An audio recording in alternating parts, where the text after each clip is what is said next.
In the interest of time, we'll hold questions for Bob, invite Mike Lapkus to come up and give some quick highlights of the latest findings of our Creative State report and what's ahead, and then we can do Q&A with both of them together at the end. Sure. Well, thanks. I'll be quick so we can get to Bob, because I know, no one really wants to hear too much from me since Bob is here.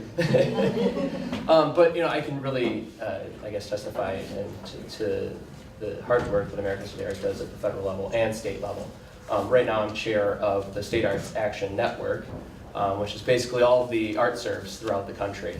So I kind of have an inside look at all of the hard work that their federal policy team does and their state policy team does. And I think without them, I don't think we'd be where we are here in Michigan. So thank you for that, Bob. Quickly, I just want to know everyone probably got this either through email or by through hard mail a couple weeks ago. Our 2013, Creative State Michigan piece, excuse me. This is the second piece of this type of report using Cultural Data Project data, data from American City Arts, creative industries, and also data from the state tourism department as well. This year, the previous year we used 2009 data. This year we used 2010 data.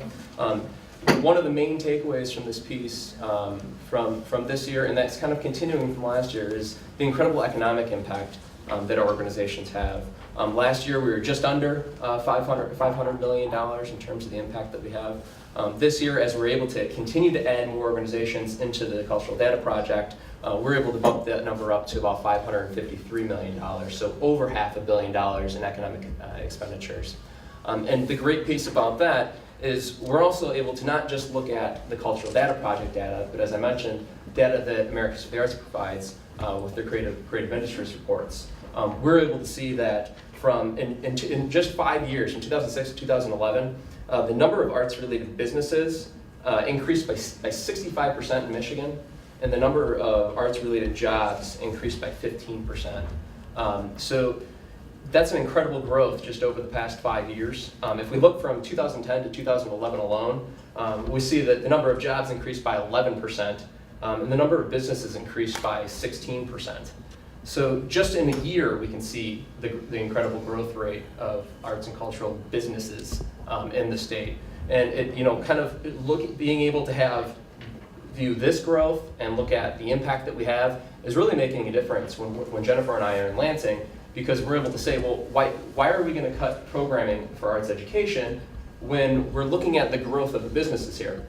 Growth of businesses, you can tell just in Metro Detroit, the growth of the creative industry businesses. And why would we get rid of arts education programming at the high school level? How are we going to fill those jobs that are continuing to grow? Will those businesses stay here if we don't fill those? So what this report does is really continuing to give us really that ammunition that we lacked before last year. We did a great job of telling the stories that our organizations did, but we didn't have that data to back us up. And this time we actually have really hard data that we're able to look at, that we're able to say, this is our impact on the state, and we can match it up against any other sectors. Just real quickly, again, we look at this in terms of the economic and social. Got into the economic. Continuing in that is the over $193 million in salaries, supporting over 22,000 jobs. And then outside of that, we also look at the social impact. So the number of visits, 15.7 million visits. Great part about that, 54% of them are free of charge. And also looking into the school children that visit our organizations as well. Another great piece, which is really helping us, I think, at the state level, is the terms of money spent on arts and cultural related tourism. Over $2 billion, again, spent in, I believe this is 2011 or 10, over 16% of all tourism spending in the state was arts and cultural related. So again, this is allowing us to go up to Lansing and say, look, we need to be continuing to fund these organizations at an increased level to help make sure that we're able to continue to bring these tourists in. So as Bob mentioned, we did receive an increase last year and this year. Last year we did receive a I think it was about a $3 million, a little under $3 million increase in actual state funding. It was the first time in, I think, Since 2001.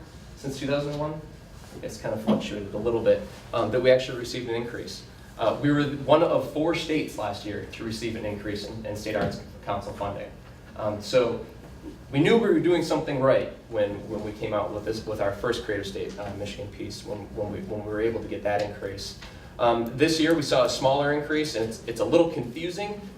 We received a $1 million increase in state funding. So state funding went from $5 million to $6 million, but there was a correctly anticipated decrease in federal funding that went down $500,000. So went from about 1.2 million to 700,000.